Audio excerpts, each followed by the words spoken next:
Hello बच्चों, आप सभी कैसे हैं। आप सभी सेफ रहिए इस लॉकडाउन के टाइम में भी। और मैं आपसे उम्मीद करती हूँ कि आप घर बैठे हुए स्टडी कर रहे होंगे ताकि आपको मेरे चैनल की हर नोटिफिकेशन टाइमली मिलती रहे। सो मेरे चैनल को सब्सक्राइब करना ना भूलिए और वीडियोस को अपने जितने भी सारे फ्रेंड्स हैं, क्योंकि इस टाइम पे उनको हेल्प मिल सके, उनके साथ शेयर कीजिए। चलिए, आज के वीडियो में हम Spearman's rank difference method of correlation के कंसेप्ट को मैं आपको बताऊंगी। और ये कंसेप्ट हमारे एग्ज़ाम के लिए भी काफ़ी इम्पॉर्टेंट है। वैसे तो खैर जितने भी मैंने अब तक के आपको सारे कंसेप्ट समझाए हैं सभी इम्पॉर्टेंट है। क्यों? क्योंकि एग्ज़ाम में जो क्वेश्चन आ जाए वही इम्पॉर्टेंट हो जाता है और हमें कुछ नहीं आइडिया होता कि एग्ज़ाम में हमारे पास कौन से क्वेश्चन आएंगे। सो स्पेयर्समैन्स के जो क्वेश्चंस है वो तो एग्जाम में आते ही हैं, ठीक है। Then Spearman's rank difference, Spearman's rank difference method of correlation. देखिए, इस मेथड को हम यानी कि यहाँ पे है कि रैंक है, क्या है ये? रैंक डिफरेंस है, ठीक है। रैंक डिफरेंस का क्या मतलब होता है? दैट इज कि हमें यानी कि उनकी रैंक 1 2 3 4 5 6 इन सभी को हमें क्या करना है, इन सभी को मुझे कंप्यूट करना है। और जो स्पेयर्समैन्स रैंक डिफरेंस मेथड है, ये स्पेयर्समैन्स के ही यानी कि हमारे प्रोफेसर चार्ल्स स्पेयर्समैन्स थे, उन्होंने ही इस मेथड को डिवाइस किया था, तो उन्हीं के ही नाम पे ये मेथड जो है रख दिया गया है। और इसे हम डिनोट करते हैं, डिनोटेड बाय रू से, ठीक है ना। यानी कि इसका नाम है हमारे लिए रू, ठीक है। तो हम इसे रू से नोट करते हैं। एक्चुअली में it is based on the ranks of the variables. ये वेरिएबल्स की रैंक के ऊपर ही बेस्ड होता है। और हम रैंक कैसे निकालते हैं? वेरिएबल्स के यानी कि उनके साइज के अकॉर्डिंग। कि जैसे मान लीजिए कि जो फर्स्ट रैंक है, कि जैसे हमारे पास है कुकिंग टेस्ट हो गया है, या फिर कंटेस्ट है, ब्यूटी कंटेस्ट है, इसमें हम क्या करते हैं, हम सब इनमें रैंक के वाइज यानी कि किसी का फर्स्ट रैंक तो सेकंड रैंक है, तो मेनली हमारा ये जो है ये हम कहाँ पे यूज करते हैं? It is not possible to measure variable under, ठीक है, कंसिडरेशन क्वांटिटेटिवली। यानी हम इसे कौन से डाटा में? मेनली क्वालिटेटिव डाटा में हम यूज करते हैं, ठीक है। क्वालिटेटिव डाटा में हम स्पेयर्समैन्स रैंक डिफरेंस के मेथड को यूज करेंगे। और नेक्स्ट थिंग है कि जैसे हमारे पास डाटा जो है इरेगुलर है और जो हमारे पास डाटा है वो एक्सट्रीम आइटम्स के हैं, यानी कि rank correlation coefficient is not based on the assumption of normality of the data. यानी कि डाटा की नॉर्मेलिटी के ऊपर बेस्ड नहीं है कि जैसे जो रैंक में है या फिर जो डाटा है वो बहुत ज़्यादा आपस में क्लोज है या बहुत एक्सट्रीम वैल्यूज़ है, तो बहुत एक हाई वैल्यूज़ में दे दिया या फिर आपको लो में दे दिया, ठीक है। और तब हम उस डाटा को यूज़ करते हैं, that is data are irregular. Data क्या है मेरे लिए? इरेगुलर हैं और एक्सट्रीम आइटम्स हैं, and that is extreme items. ध्यान रखिएगा, डाटा रेगुलर है और हमारे लिए क्या है? एक्सट्रीम आइटम्स हैं, ठीक है। क्योंकि हमारा जो रैंक कोरिलेशन है वो नॉर्मेलिटी ऑफ डाटा के असम्पशंस के ऊपर बेस्ड नहीं होता। यानी कि rank correlation is not based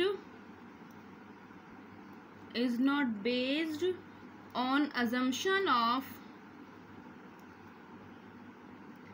normality of data, is not based on the assumption of normality of data, ठीक है। डाटा की नॉर्मेलिटी के ऊपर ये बेस्ड नहीं होता। सो हमें कौन कौन से डाटाज में ये लेना होता है? मेनली क्वालिटेटिव डाटा में ये हाईली यूज्ड है हमारे लिए। ये जो मैंने आपको 2 पॉइंट्स लिखाए हैं, ये किसके लिखाए हैं? ये हैं यूजेस के, ठीक है ना। मेन हम इन्हें कहाँ पे यूज़ करते हैं, और आपको यहाँ पे मैं एग्जांपल भी लिख देती हूँ कि आपको समझ में आ जाए कि ये रैंक है। ऐसे कुकिंग कंटेस्ट में है तो कुकिंग टेस्ट है या कुकिंग कोई भी कंटेस्ट है हमारे लिए, ब्यूटी कंटेस्ट हो गया, ठीक है, हम उन्हीं सब में इन सभी को यूज़ करते हैं। अब नेक्स्ट की हम बात करते हैं कि इसका मेथड क्या है या इसकी कैलकुलेशन किस टाइप से करनी है। जो हमें इसमें कैलकुलेशन निकालनी होती है, डाटा में रैंक निकालना है, जो हमारे लिए इसका फॉर्मूला है, मैं आपको इसका फॉर्मूला बता देती हूँ। तो फॉर्मूला हमारे लिए है, क्योंकि ये क्या है, रैंक कोरिलेशन का साइन है, यानी कि ये रूट का साइन है। फॉर्मूला इज 1 में से माइनस करना है, ध्यान रखना ये 1 में से माइनस है 6, यानी D square is our the rank difference. तो ये रैंक डिफरेंस का स्क्वायर है, डी का स्क्वायर का समेशन, देन 6 से मल्टीप्लाई किया, डिवाइडेड बाय एन ब्रैकेट में एन स्क्वायर माइनस 1, ठीक है। व्हाट इज द डी है, और D is the rank difference.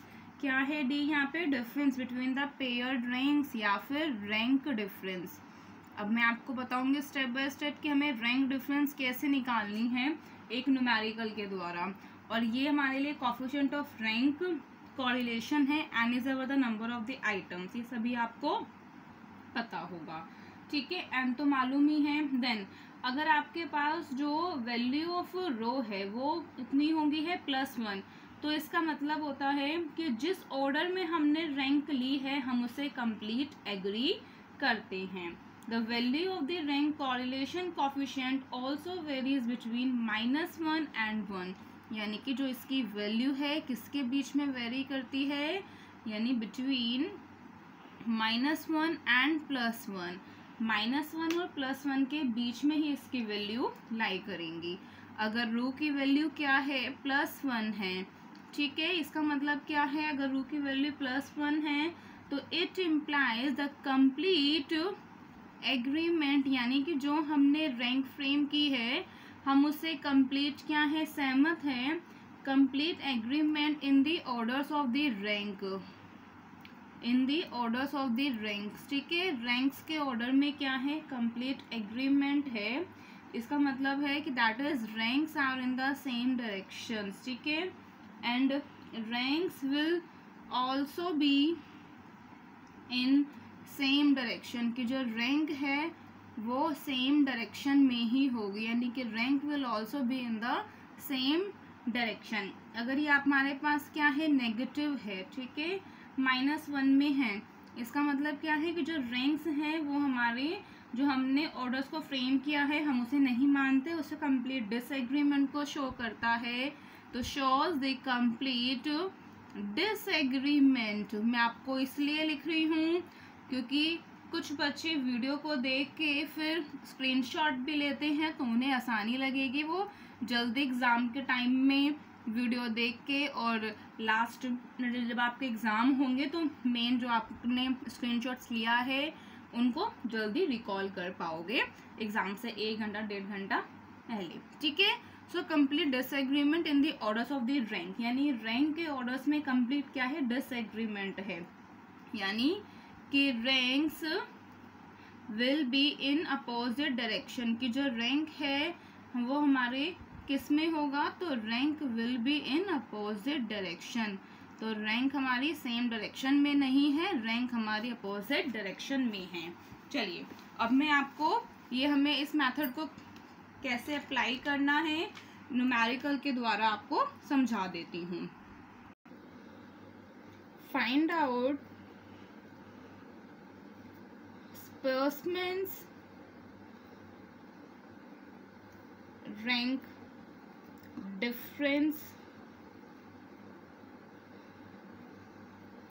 differences या coefficient of correlation,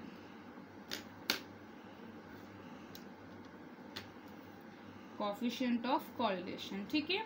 अब क्योंकि अब हमें इन्हें सॉल्व करना, तो मैं बार बार क्वेश्चंस को नहीं लिख रही हूँ, तो फिर क्योंकि मैं बार बार एक बार क्वेश्चन लिखूंगी फिर उसी डाटा को एक आंसर जब मैं सॉल्व करूंगी तब लिखूंगी, तो मैंने इसे x है, हमें x गिवन है तो x को यहाँ लिख देती हूँ, एंड देन y गिवन है तो मैंने y को यहाँ लिख दिया, ठीक है। देखिए x मेरे पास कितना है, 53, 98, 95, 81, 75, 61, 59, 55, and then y 47, 25, 32, 37, 30, 40, 39, 45। ठीक है, अब देखिए हमें क्या करना है कि जो रैंक निकलेगा, यानी कि हमें क्या निकालना है, रैंक डिफरेंस निकालना है। सो ये डिफरेंस क्या है, ठीक है, ये जो डी हमारे लिए क्या है, डी हमारे लिए होता है कि जैसे हमने फर्स्ट यानी कि जो भी एक्स है मेरे पास, यानी कि ये फर्स्ट रैंक हो गया, माइनस कर देते हैं, अगर मेरे पास वाई है तो यानी कि वाई की रैंक के साथ हम उसे क्या कर देंगे, माइनस कर देंगे। ठीक है, अब मुझे यहाँ क्या निकालनी है, यानी इनका रैंक निकालनी है। तो मैंने इसको नोट कर दिया है किससे, आर एक्स से। अभी मेरे पास y है तो मुझे ये y की रैंक निकालनी है, तो मैंने इसे कर दिया है आर वाई से। अब देखिए रैंक क्या है, तो हमारे पास इसमें सबसे हाईएस्ट, क्योंकि अगर कोई ब्यूटी कंटेस्ट तो हम उसमें रैंक किस टाइप के देंगे, फर्स्ट सेकंड थर्ड, है ना, इस टाइप की हम उसमें रैंक देंगे। तो इसमें जो हमारे लिए जो है 98 हमारी फर्स्ट रैंक हो गया है। ठीक है, 95 मेरी क्या है, सेकंड रैंक हो गया, क्योंकि ये सेकंड हाईएस्ट है। इसी तरीके से हमें देखना है कि अब इसके बाद थर्ड हाईएस्ट कौन सा है, 81 है, तो ये थर्ड हाईएस्ट है, फिर उसमें से मैंने देखा, एंड देन दिस इज 4, 5, 6, 7, ये इस तरीके से सिक्वेंस में हो है, और 53 क्या है लास्ट, तो ये ऊपर 8 लिख दिया। ज़रूरी नहीं है कि आपके पास ये सीक्वेंस में ही हो, हम हैं ये सीक्वेंस में ये नहीं भी हो सकते हैं, क्योंकि हमें इसमें से ये कंप्लीट निकालना होगा। ठीक है, अब देखिए हमें क्या करना है इस स्टेप में, आर वाई में भी हमें जिस तरीके से हमने कैलकुलेट किया है, क्या कैलकुलेट किया है, आर एक्स, उसी तरीके से हमें आर वाई को भी कैलकुलेट करना है। सो यहाँ ये हाईएस्ट क्या है, 45 से भी आगे है, 47 हाईएस्ट, तो ये फर्स्ट रैंक है, एंड देन 45 है तो मेरे लिए कितना हो जाएगा, सेकंड रैंक है। आपको रैंक बहुत ध्यान से निकालनी है, and then 40 is my third, 39 is my fourth, and this is 37 is my fifth rank है। ठीक है, अब देखिए 37 के बाद कितना हो जाएगा, 32 is my the sixth one, 7 and then 8, 25 मेरी 8 रैंक है। तो इसी तरीके से मैंने आर एक्स निकाल दिया है, आर वाई भी मैंने कंप्यूट कर दिया। अब मुझे क्या करना है, नेक्स्ट मेरा है स्टेप कि मुझे डी निकालना है अपने यानी कि फॉर्मूले के अकॉर्डिंग। तो ये मेरे लिए डी है, डी क्या है, R X minus R Y. ठीक है, ध्यान रखिएगा, D is word the R X minus R Y. तो आर एक्स में से माइनस कर दिया आर वाई, तो कितना हो गया है, 7 हो गया है, +7, सो दिस माइनस दिस कितना हो गया है, -7, दिस माइनस दिस कितना है, यानी 2 माइनस तो कितना है, -4। तो इसी तरीके से हमें आर एक्स और आर वाई के बीच में से क्या निकालना है, कंप्यूट करेंगे हम डिफरेंस। ठीक है, तो +2 माइनस यानी +5। तो एक चीज़ ध्यान रखिएगा कि जो ये समेशन होता है dx का, ये हमेशा ही क्या होगा, 0 आएगा, यानी कि जो dx का समेशन है वो मेरे लिए क्या निकल के आता है, 0। लेकिन अब मुझे नेक्स्ट स्टेप में क्या निकालना है, डी स्क्वायर, क्योंकि डी स्क्वायर का ही मुझे समेशन चाहिए अपने फॉर्मूले में। ये जो डी स्क्वायर है ये इंपॉर्टेंट है, और आपने देखा है कि देखिए Spearman's rank difference method of correlation कितना सिंपल है, बहुत इजी है। ठीक है, बस एक बार हमें फॉर्मूले को अच्छे से लर्न करना है, समझना है कि ये कंसेप्ट हम अप्लाई कैसे करते हैं। सो 49, 16, 4, 9, 4, 4, 25, इन सभी का हमने क्या निकाल दिया, स्क्वायर निकाल दिया है। आप इन सभी को क्या कीजिए, यानी इनका समीशन करना है मुझे। तो डी स्क्वायर का समीशन इज 160, कितना हो गया डी स्क्वायर का समीशन, डेट इज 160। अब रू मुझे किस तरीके से कंप्यूट करनी है, तो 1 में से माइनस क्या, 6, डी स्क्वायर का summation divided by N square minus 1। Clear, so अब ये निकालना है, दैट इज 1 माइनस 6 है, डी स्क्वायर का समेशन कितना हो गया है, 160 divided by and that is 8 square minus 1। तो अब ये कितना होगा, that is 960 divided by 504, 1.1 minus 1.905।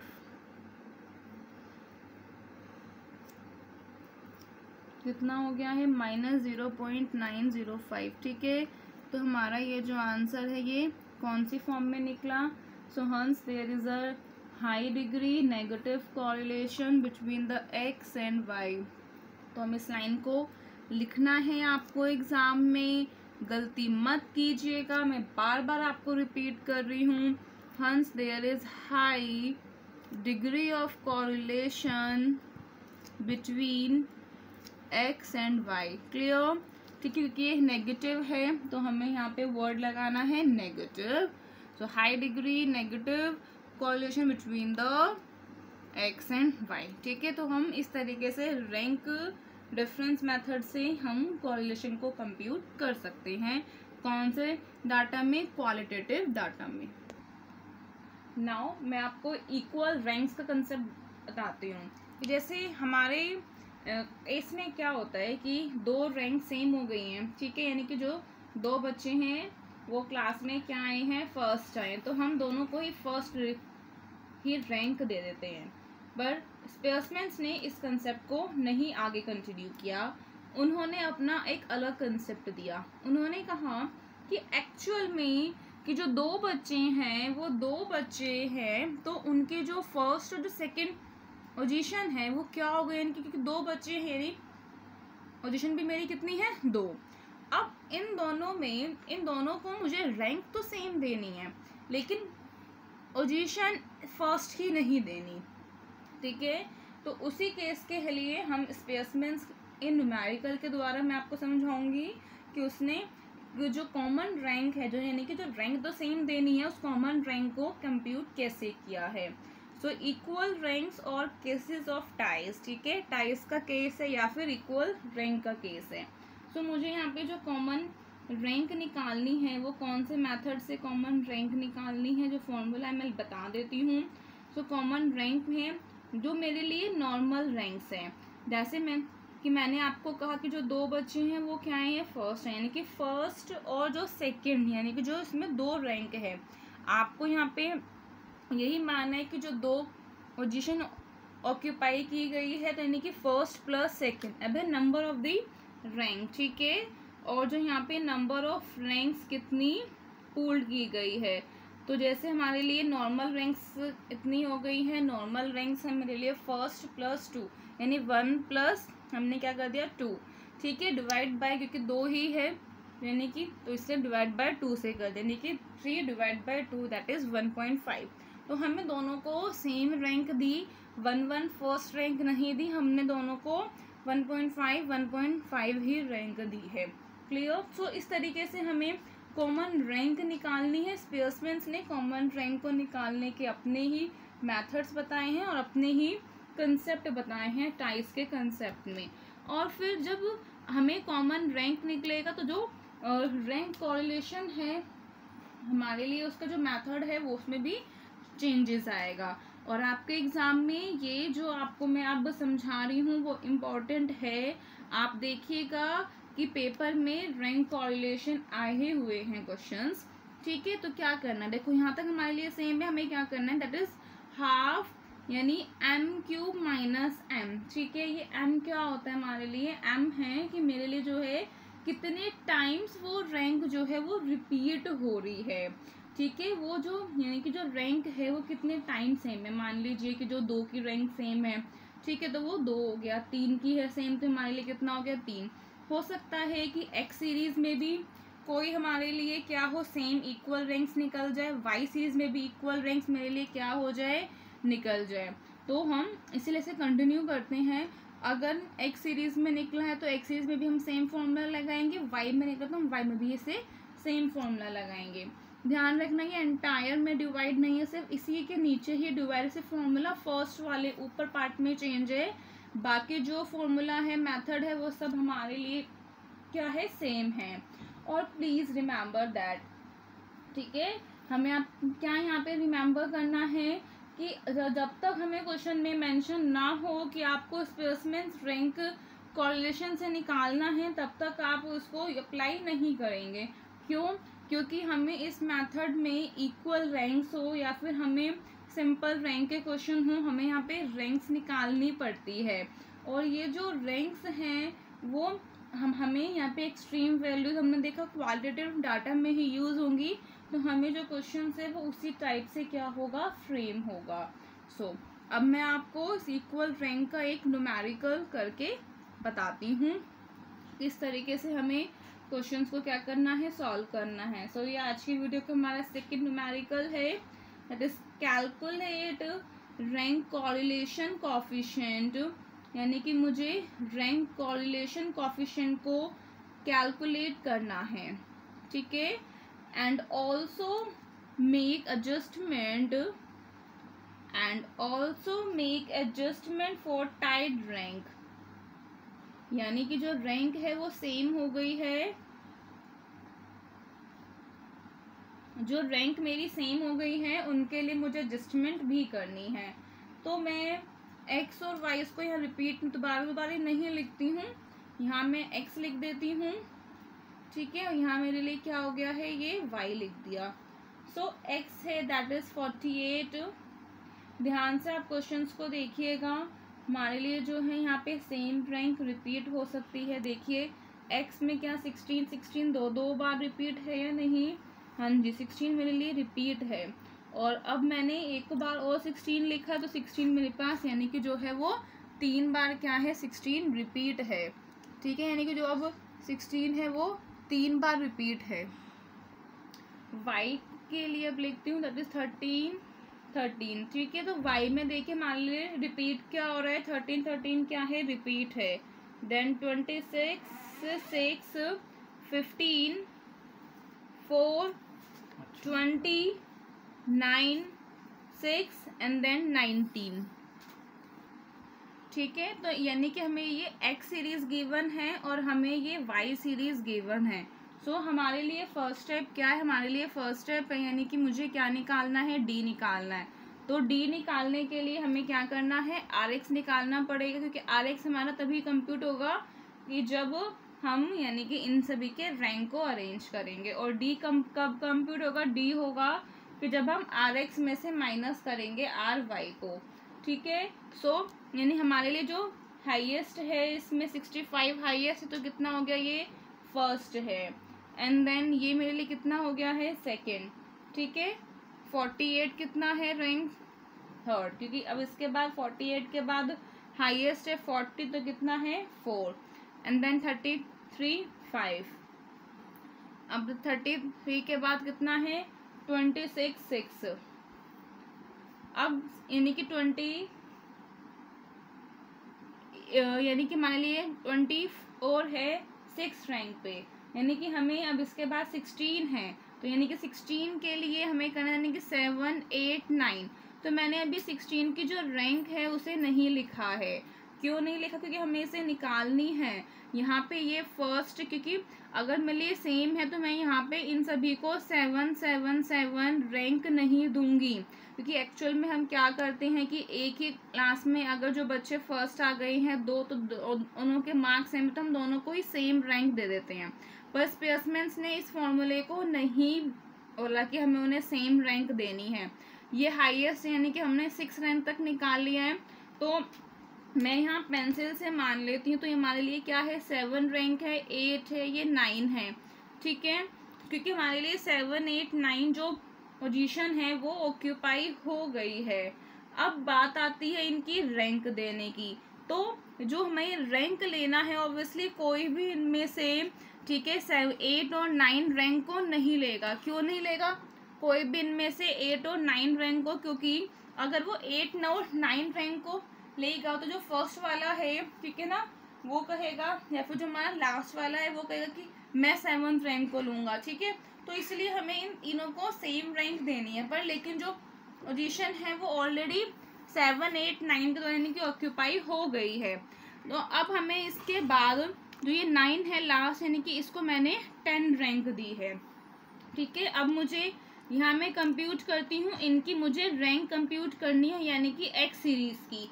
कैसे निकालूंगी? दैट इज रैंक फॉर 16, यानी कि जो 16 के लिए रैंक है वो मुझे कैसे निकालनी है, ये देखिए। तो मुझे 16 के लिए रैंक निकालनी है दैट इज 7 + 8 + 9 डिवाइडेड बाय 3। कितना हो गया है? ठीक है, तो हमारे लिए ने कंप्यूट किया, मैंने कितना आ गया है 8। अब देखिए, तो यानी कि जो रैंक है, जो मैंने आपको कॉमन रैंक का फॉर्मूला बताया था, क्या है? नॉर्मल रैंक्स जितनी है 7, 8, 9, इन सबको हमने प्लस किया divided by number of the ranks, number of rank 1, 2, 3, यानी कि जो हमारे लिए रिपीटिशन में है वो 3 रैंक है। सो इससे मैंने निकाला। अब यहाँ बात करती हूँ एम, तो इसमें कितना है? जो रैंक 1, 2, 3 यानी कि 3 बार 16 रिपीट हो रहा है। तो मैंने आपको बताया था कि एम के इनके नंबर ऑफ टाइम्स मेरे लिए जो भी सीरीज में होता है वो रिपीट होता है। तो एम इज हियर द 3। ठीक है, अब यहाँ मैं रैंक लिख देती हूँ, कितनी है? 8, 8, 8। ठीक है, यानी कि यहाँ जो मैंने 7, 8, 9 था, एक्चुअल में वो 7, 8, 9 पोजीशन थी, जो उनकी कॉमन रैंक 8, 8, 8 दी गई है।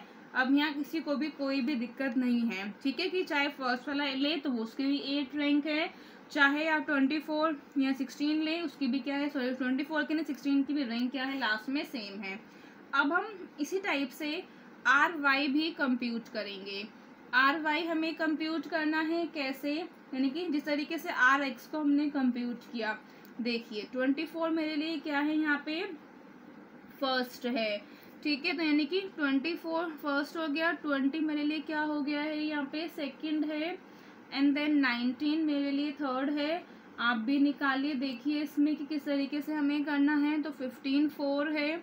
अब 15 के बाद कौन सा नंबर हमारे लिए रिपीट हो रहा है, यानी 15 के बाद जो नंबर है वो रिपीट है हमारा, यानी 13। ठीक है, तो जो 13 ही है अब हाईएस्ट, तो यानी कि जो 13 है वो 2 बार रिपीटिशन में है। ठीक है, अब इसके बाद और तो कोई नंबर 13 रिपीट नहीं है, यानी 1, 2, 3, 4, यानी ये 2 पोजीशन है। तो मैंने यहाँ पे दोनों को 5, 6 लिख दे, ताकि पहले मेरा जो रैंक है आगे का वो डिस्टर्ब ना हो। अब इसके बाद क्या हो गया मेरे लिए 9 7th रैंक पे है। ठीक है, अब मैंने देखा कि जो 6 है वो फिर दोबारा रिपीट हो रहा है, क्योंकि फिर लास्ट में तो 4 बच के वो उससे छोटा है। इसका मतलब कि जो 6 है ये फिर रिपीट हो रहा है, तो मैंने इनको रैंक का नाम दे दिया, दैट इज 7, ये 8 है, ये 9। ठीक है, इनका रैंक क्या है, सेम है। ये यहाँ पे 6, 6 रिपीट हो रहे हैं, यहाँ 13, 13 रिपीट हो रहा है। इट मीन्स कि हमारे, क्योंकि मैंने इस टाइप का क्वेश्चन लिया है, न्यूमेरिकल लिया है, कि आपको एक ही सीरीज में 2 रिपीटेटिव रैंक भी गिवन है, हो सकती है 2 भी गिवन हो सकती है, 3 भी गिवन हो सकती है, 4, 5 जितनी है, पर आपके एग्जाम में आपको, ठीक है, टाइम अगर ज़्यादा रैंक गिवन होगी तो आपको ज़्यादा लगेगा, तो वो आपको इसी टाइप से ही न्यूमेरिकल में देगा कि 1 में 1 दे दिया, 2 में आपको 2 रैंक, या फिर वाई सीरीज में आपको 2 रैंक दे दी गई हैं। ठीक है, सो ये इसका हो गया है, दैट इज 8 हो गई है, 9 हो गई है पोजीशन, और जो ये 4 की है ये कितनी है, 10 है।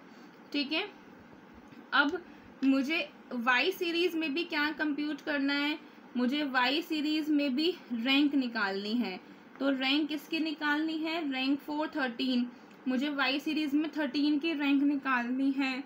तो क्या होगी, यानी 5 + 6 डिवाइड बाय 2, तो कितना हो गया है 5.5। ठीक है, और एम यहाँ कितना है 1, 2, तो एम हेयर इज 2। ठीक है, सो यहाँ कितना हो गया है 5.5, रैंक आ गई, उसकी भी रैंक 5.5 आ गई। ठीक है, तो ये 5 और 6 पोजीशन थी, क्योंकि मैंने भी इसकी जो कॉमन रैंक निकाल दी है, कितनी निकाली है 5.5।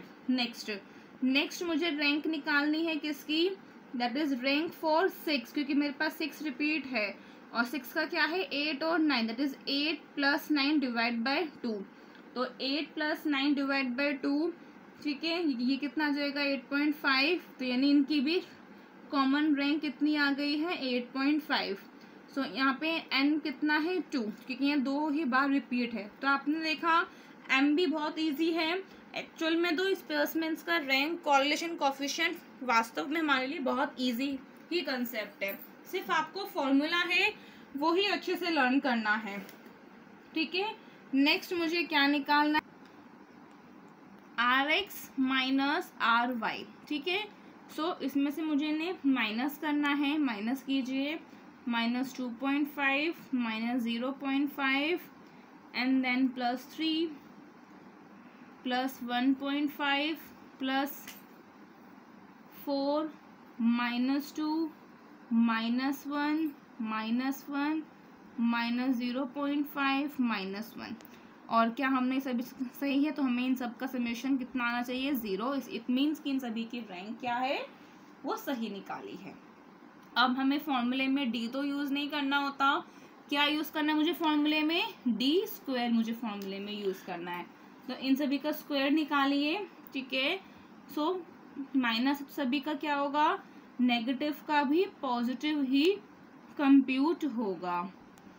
सो 2.25 16.00 4 हो गया, 1 1 1 0.25 1। सो ये डी का स्क्वायर मैंने कंप्यूट कर दिया है। तो डी के स्क्वायर का मुझे क्या लेना है, समेशन। तो 41 इनका समेशन है, आप करके देख लीजिएगा, यही आपका आंसर निकलेगा। अब मुझे क्या लेना है, यानी कि अपने फॉर्मूले में उसकी वैल्यू को पुट करना है। सो फॉर्मूला क्या है, 1 - 6 D² का समेशन। अब यहाँ देखिए जो मैंने आपको यानी कि लिखा था कि हमारे पास ये कंटिन्यूशन में है, तो यहाँ देखिए हम जो m को है वो कितनी बार लिखेंगे, क्योंकि ये रैंक फॉर 16 13 6 के लिए हमारे लिए क्या है, 3 टाइम, यानी कि 1 2 3 टाइम हम उसे लिखेंगे। सो एक बार मैंने लिख दिया, ठीक है, 2 बार मैंने लिख दिया, और देन मैंने इसे 3rd टाइम भी लिख दिया। अब क्या आगे कंटिन्यूशन में होगा, नहीं, क्योंकि आगे मेरे पास और रैंक नहीं है, तो मैंने इसलिए कंटिन्यूशन में नहीं होगा। तो जो वो कंटिन्यूशन का मतलब था कि जितनी बार आपके पास रैंक होंगी वो क्या होगी, रिपीटेशन में होगी, सेम होगी। अब देखिए इन सभी की वैल्यूज को मुझे पुट करना है। अब इसको सॉल्व करने का ही जो है कंसेप्ट वो इम्पोर्टेंट है, ठीक है। डी का स्क्वायर का समेशन कितना हो गया, 41। सो हमें 1 बाय 1 इस पार्ट को हमें सॉल्व करना है, फिर 1 में से उसे माइनस करना है। So half 3³ -3 half.